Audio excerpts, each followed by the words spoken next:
Okay. Hi students, welcome to Sri Ram coaching classes. Today I am teaching you algebra second lesson, real numbers. In real number there are set natural number set, means n denoted by natural numbers, and set of natural numbers 1, 2, 3, 4. When counting numbers start with 1, that is natural number. When counting numbers start with 0, that all numbers are whole numbers, and whole number denoted by W. When there are included 0, all positive number and all negative number, that numbers are called integers. Integers denoted by I. When numbers are in PQ form, all of you listen to me, mute your mics fast. So when numbers are in PQ form, then that numbers are, when factors are there, then that numbers are rational numbers, and rational number denoted by Q. So suppose I take number 3 here, okay, and we have to write down this 3 in rational number form. Then I will write down here 3 upon 1. That is the rational numbers, and that is why all integers are rational numbers. Okay, suppose minus 3 upon 1 is there also. Then real numbers, all these numbers are included in real numbers.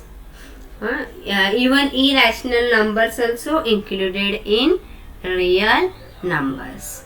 We get n is a subset of, because of this, n is a subset of whole number, means W. W is a subset of integers, means I is a subset of Q, means rational numbers, and Q is a subset of R, that means real numbers. So R is our universal set. Till here, do you get it? Till here, यहाँ तक समझ में आया सबको? Yes, teacher. Okay, Mihir समझ में आ रहा है?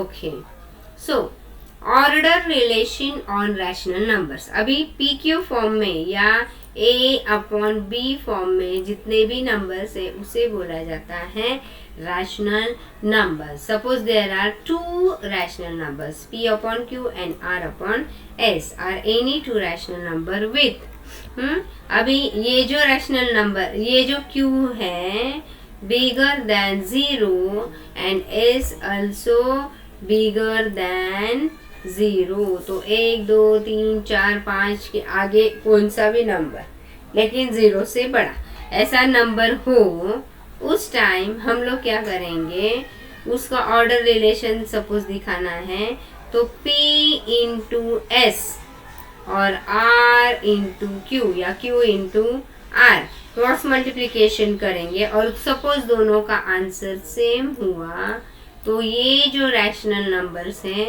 उनका वो भी इक्वल रहेंगे. ओके, तो आगे चलते हैं. बाद में सपोज P, अभी यहाँ पे हमने लिया था P upon Q and R upon S, तो P इंटू S किया मैंने, तो यहाँ पे P इंटू S, और यहाँ पे दोनों का आंसर जो भी आया वो यहाँ पे लिखा, और Q इंटू R दोनों का आंसर यहाँ पे लिखा. सपोज ये दोनों का आंसर ये वाला बड़ा है, तो इसका मतलब ये जो रैशनल नंबर है वो ये वाला रैशनल नंबर बड़ा है, ऐसे समझा जाता है. सपोज वापस से हमने इसको इससे मल्टीप्लाई किया और इसको इसके साथ मल्टीप्लाई किया, और हमें आंसर मिला कि ये वाला जो है Q इंटू R ये बड़ा है, तो इसका मतलब ये वाला रैशनल नंबर बड़ा है। इसका एग्जाम्पल देके सपोज पढ़ाना है, तो अभी एक छोटा सा एग्जाम्पल लेते हैं। 2/3 एंड लेंगे क्या अभी 5/7। ये हमें सपोज हमने एग्जाम्पल लिया। तो चलो अभी क्या करेंगे, cross multiplication. 2 into 7 means P into S, तो कितना आया 2 इंटू 7 14 और 5 इंटू 3। तो पहले हमें ये दिखाना है, 1 मिनट कि एंड में निकाल देती हूँ। यहाँ पे 3 था और यहाँ पे कितना था 5/7। ये दोनों में कौन सा रैशनल नंबर बड़ा है ये तुमको सोचना है। तो पहले मैंने 2 इंटू 7 किया, कितना आंसर आया 14 और 3 इंटू 5 किया, कितना आंसर आया 15। तो कौन बड़ा, ये बड़ा। अभी ये बड़ा, इसलिए ये रैशनल नंबर जो है वो भी बड़ा ही रहेगा। समझ में आ गया फिर तुम लोगों को? Yes teacher. Okay, very good.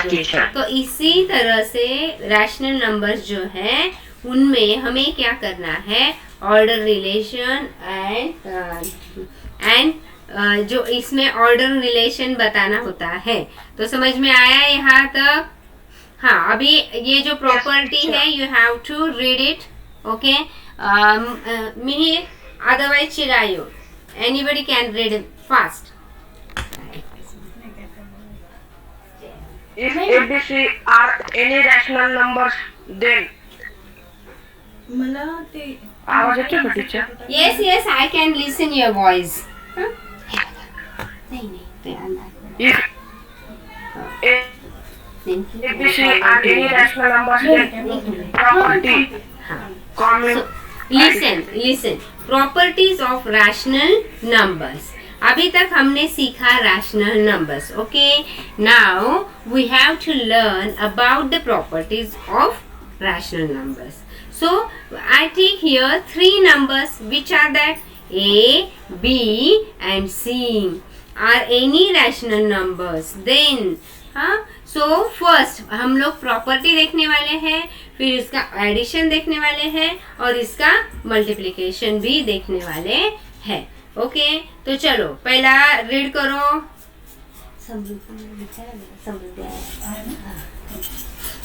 सो यहाँ पे है कम्युनिकेटिव प्रॉपर्टी, सेकेंड है एसोसिएटिव प्रॉपर्टी, थर्ड है एडिटिव मीन्स मल्टीप्लिकेटिव और आगे का है इनवर्स प्रॉपर्टी।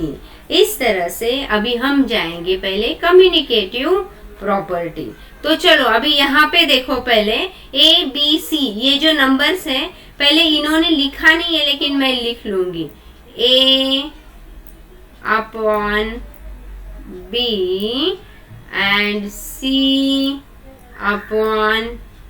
सॉरी यहाँ पे D नहीं है ना, तो B रिवर्स हो जाएगा, B/C। Okay, B/C। तो अभी ये सपोज मैंने लिखा तो आएगा यहाँ पे कम्युनिकेटिव प्रॉपर्टी में आएगा A+B = B+A। वो पहले A/B के बारे में ही यहाँ पे सोचा गया है कि A+B है और B+A। एडिटिव प्रॉपर्टी तो ऐसे ही रहेगी ना कि सपोज यहाँ पे मैंने A+B किया तो वही आंसर = में आएगा B+A।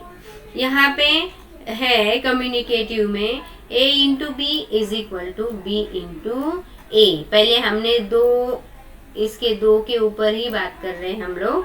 A+B = B+A। मल्टीप्लिकेशन में आता है A × B, तो B = B × A। ऑब्वियसली वही आएगा ना। सपोज मैंने 2/3 लिया, 3 2 * 6 या 2 3 * 6 करो या 3 2 * 6, वही आएगा ना। 2 3 जा करेंगे तो भी आंसर 6, 3 2 जा करेंगे तो भी आंसर 6। तो ये है हमारी मल्टीप्लिकेटिव प्रॉपर्टी। सेकेंड है एसोसिएटिव प्रॉपर्टी। तो एसोसिएटिव प्रॉपर्टी में यहाँ पे हमने सिर्फ 2 लिए, यहाँ पे हमें ए, बी और सी तीनों भी फैक्टर्स यूज करने हैं। ओके, सो यहाँ पे पहले मैंने क्या किया, सपोज मैंने ए और बी दोनों लिए। ए सपोज मेरा 2 है, बी सपोज मेरा 3 है, तो उसको मैंने ब्रैकेट करके प्लस करके सी की वैल्यू सपोज मेरी 5 है। तो ये तीनों का वैल्यू कितना आएगा, calculate it fast. What is the value of this 3? You have to add these 3 numbers. Yes, yes. 10. Yes. 5 plus 3, 8 plus 2, we get answer 10. And after that, suppose हम लोगों ने क्या किया कि A को बाहर निकाला और B plus C जो है उसको मैंने क्या किया, उसको मैंने ब्रैकेट में डाल दिया, तो आखिर आंसर तो सेम ही आएगा। ओके, अभी सपोज ये जो है 2 बाहर मैंने रखा और 3 प्लस 5 किया, again we get answer 10। This is the addition, associative property of addition. Now we have to learn about the associative addition property of multiplication.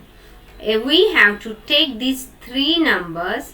Suppose we put these 2 numbers in bracket and multiply. First we have to multiply these numbers, and after that we will these answer multiply by A, then we get answer same as it is. Suppose we will multiply A and B first, and after that these answer we will multiply that C, we get equal answer of these both, these also and these also.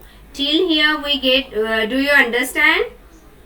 All of you reply me fast as soon as possible. Yes, teacher. Yes, हाँ, तो मैंने क्या किया, ये 3 numbers को पहले ये दोनों को मल्टीप्लाई करके इसके साथ मल्टीप्लाई किया। ये दोनों का आंसर जो है उसका ए के साथ मल्टीप्लाई करो, अदरवाइज ए इंटू बी, ये दोनों जो है इसका मल्टीप्लीकेशन करके उसके आंसर को सी के साथ मल्टीप्लाई करो, we get same answer are both. Okay, हाँ, the next property is additive multiplicative. यहाँ पे आप लोग एडिटिव बोल सकते हो या मल्टीप्लिकेटिव भी बोल सकते हो। सो एडिटिव प्रॉपर्टी, तो चलो अभी यहाँ पे एडिटिव प्रॉपर्टी में हम लोग क्या करने वाले हैं, उसमें 0 ऐड करने वाले हैं। ओके, तुम लोग अभी देखो, सपोज मैंने ए नंबर लिया, मेरा ए नंबर है 2, तो 2 प्लस 0 करो या 0 प्लस 2 करो, we get same answer a. Is it right Chirayu? Chirayu? Yes, teacher. हाँ, a plus 0, otherwise 0 plus a, we get answer same, we get same answer, that is a। दोनों का भी आंसर सेम ही आएगा। सपोज मल्टीप्लिकेटिव प्रॉपर्टी है, a into 1 करो, otherwise 1 into a करो।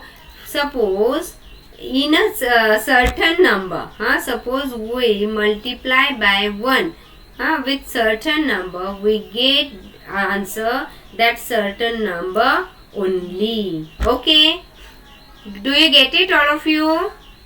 Yes, teacher. Okay, Yes, teacher. very good. Now inverse property. Inverse means suppose 5, what is the opposite number of 5? What is the -5. Yeah, absolutely right. तो उसका जो opposite number है वो है -5. Like this, suppose I take this first number a, okay, and opposite number of a, we have to add these 2 numbers, a and opposite of a, we get answer 0. हम लोग मैंने बहुत बार पढ़ाते समय आपको बताया है ना कि सपोज यहाँ पे है -5 प्लस 5। हम लोग क्या करते हैं, एक प्लस है, एक माइनस है, एक प्लस है, we get answer 0 like this. Okay, so a plus minus a is equal to 0, and in inverse there are, suppose inverse suppose 5 है, हाँ, उसका जो है रेसिप्रोकल क्या होगा? What is the reciprocal of 5? Do you know? 1/5. 1/5. Absolutely right. So 1/5. So यहाँ पे क्या होगा? 5 cut. We get answer 1 and 1 only. And that time our number is not equal to 0. That time our number is not equal to 0. We get only one answer. Suppose you have take here you have took here 25. At that time you also get answer 1 only. So till here, do you understand? Yes, teacher. Okay. Yes, teacher. Okay. So now we are, तो ये हुए हमारे सब properties of rational numbers. Okay, next. तो आगे है, ये properties अच्छे से याद रखो. आगे है decimal representation of rational numbers are terminating and और नॉन टर्मिनेटिंग. ये 8th स्टैंडर्ड में भी मैंने पढ़ाया था, फर्स्ट लेसन ही है. टर्मिनेटिंग और non terminating recurring. Terminating means decimals 2 types के होते हैं. सपोज एक नंबर है ऐसा नंबर कि मैंने उसको डिवाइड किया तो उसका आंसर आया 2.5. ओके, 2.5 आंसर आया. 5 के आगे कुछ नहीं. जब मैं यहाँ पे डिवाइड कर रही थी ये नंबर से, ये नंबर को मैं डिवाइड कर रही थी तो रिमाइंडर मेरा 0 बचा, लेकिन यहाँ पे आंसर आया 2.5. तो यहाँ पे ये तो कंप्लीट हो गया है ना, बिकॉज ऑफ दिस 0. तो ये हुआ हमारा terminating.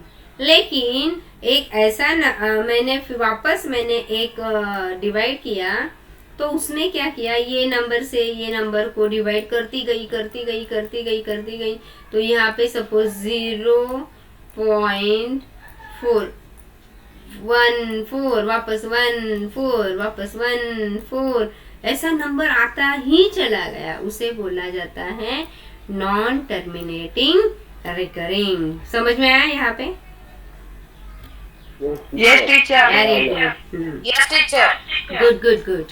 If the prime factors of the denominator of rational number are 2 or 5 only, then its decimal expansion is terminating. If the prime factors are other than 2 or 5, then its decimal expansion is non-terminating or and recurring. वो तो अभी मैं example में दिखाने वाली हूँ. याद रखो 2 and 5 नंबर बोला गया है. तो चलो देखते हैं कि पहले अभी क्या करने वाले हैं हम लोग. कि classify the decimal form of the given rational number. ये जो रैशनल नंबर्स दिए गए हैं उसको क्लासिफाई करो. किसमें? टर्मिनेटिंग और नॉन टर्मिनेटिंग रिकरिंग टाइप में. तो ठीक है, करते हैं. तो क्लासिफाई करना है हमें कि वो जो रैशनल नंबर दिया गया है वो टर्मिनेटिंग है या नॉन टर्मिनेटिंग है, उसको हम लोग क्लासिफाई करने वाले हैं. तो 12/5 वी हैव डिनोमिनेटर 5. तो अभी हम लोगों ने बोला ना कि 5 डिनोमिनेटर है, तो denominator has only 5 as prime factor. कि जो 5 जो है वो क्या है? प्राइम फैक्टर है. ये जो 5 है वो क्या है? Prime factor.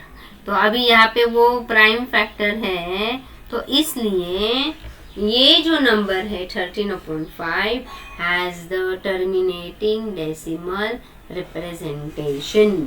वो होगा टर्मिनेटिंग नंबर जिसका 5, यहाँ पे हमने अभी पढ़ा था कि 2 और 5 होगा तो वो यहाँ पे हाँ, if prime number factors are other than, यहाँ पे देखो 2 और 5 होगा तो वो होगा टर्मिनेटिंग, और 2 और 5 नहीं होगा तो वो बाकी का होगा नॉन टर्मिनेटिंग एंड रिकरिंग। बहुत इजी है, बहुत इजी। दिखने में हार्ड लगता है लेकिन बहुत इजी है। 2/11 है, 11 तो हमारा डिनोमिनेटर है तो यहाँ पे लिखना है 11 इज द डिनोमिनेटर।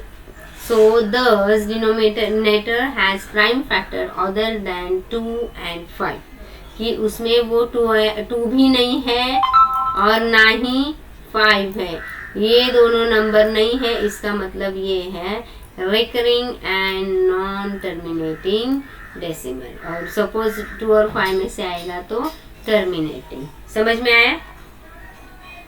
ये आगे का देखते हैं। यहाँ पे है 16, तो 16 डिनोमिनेटर है और उसके प्राइम फैक्टर्स हमने निकाले सपोज, तो हम लोग यहाँ पे पूरा 2 2 2 2 आएगा। सपोज यहाँ पे मैंने किया कि एक नंबर मैंने ऊपर देखो, अभी यहाँ पे ऊपर कितना है 29। सपोज ये मैंने 29 वैसे के वैसे लिखा, लेकिन नीचे क्या है 2 इंटू हाँ, यहाँ पे 2 लाइट जा सकती है। सपोज लाइट गई तो मेरा रिकॉर्डिंग कंटिन्यू रहेगा, आप लोग बाहर हो सकते हो। 2 इंटू 2 इंटू 2 इंटू 2, तो यहाँ पे 4 टाइम 2 इंटू 2 इंटू 2 इंटू, अभी मेरे पास इंटू का साइन नहीं है इसलिए मैंने ये लिखा। तो पूरा इसके फैक्टर यहाँ पे फैक्टर्स दिए गए हैं देखो। तो ये जो फैक्टर्स हैं तो ये नीचे हम लोग लिखेंगे। तो इसका मतलब ये 16 नहीं रहा, तो ये अभी क्या रहा 2 फैक्टर आ गया, और 2 और 5 फैक्टर्स आते हैं तो वो होता है terminating, because denominator has only 2's as prime factor, and that is why this number has terminating decimal representation. किसको समझ में आया? जल्दी आंसर करो। मुझे आया समझ। Very good. बाकी को उनको नहीं समझ में आता है। ओके 125। Very good. अभी देखो 17 है, अभी 125 मीन्स 3 बार तुम लोग 5 लिखोगे ना, 5 इंटू 5, हाँ 5 इंटू 5 इंटू 5, 5 3, अभी ये 3 बार 5 आएगा तो इसका मतलब denominator has only 5 prime factor, and that is why this number have terminating decimal form. समझ में आया? अभी नीचे जाएंगे 6 का भी 2 इंटू 3 है, 3 2 जा 6 आएगा, उसका 2 इंटू ऐसा कुछ नहीं आएगा, तो क्या आएगा उसका 2 इंटू 3, तो ये 3 तो बीच में आ ही गया ना। हाँ, तो इसलिए denominator has prime factor other than 2 and 5, तो सिर्फ 2 या 5 होना चाहिए, नहीं तो वो प्राइम फैक्टर नहीं चलेगा हमें, तो इसलिए वो टर्मिनेटिंग नहीं है, वो है recurring and non terminating decimal representation. तो इस तरह से हमने ये आज सीखा है। तो यहाँ तक तुम लोगों को अच्छे से करके टीचर मिहिरला नहीं समजलं वाटतं, तो सारखं सांगतो explain once more. Mihir, don't you get understand? Mihir वो नॉटी बॉय है इसलिए वो बोल सकता है, तुम लोग उसकी तरफ ध्यान मत दो। 6 मिहिर पाठ होतो टीचर को। ओके मिहिर, ओके बाद में मैं उससे कॉल करती हूँ। 11/6 देखो मिहिर यहाँ पे है 2 इंटू 3, उसके प्राइम फैक्टर हमें निकालने हैं, और ऊपर को 11 वैसे की वैसे आएगा, तो हमें सिर्फ 2 होगा तो ही वो टर्मिनेटिंग है, या सिर्फ 5 रहेगा तो ही टर्मिनेटिंग है। यहाँ पे 3 भी आ गया है इसलिए denominator has prime factors other than 2 and 5, and that is why these number has recurring and non-terminating decimal factors. Okay, thank you.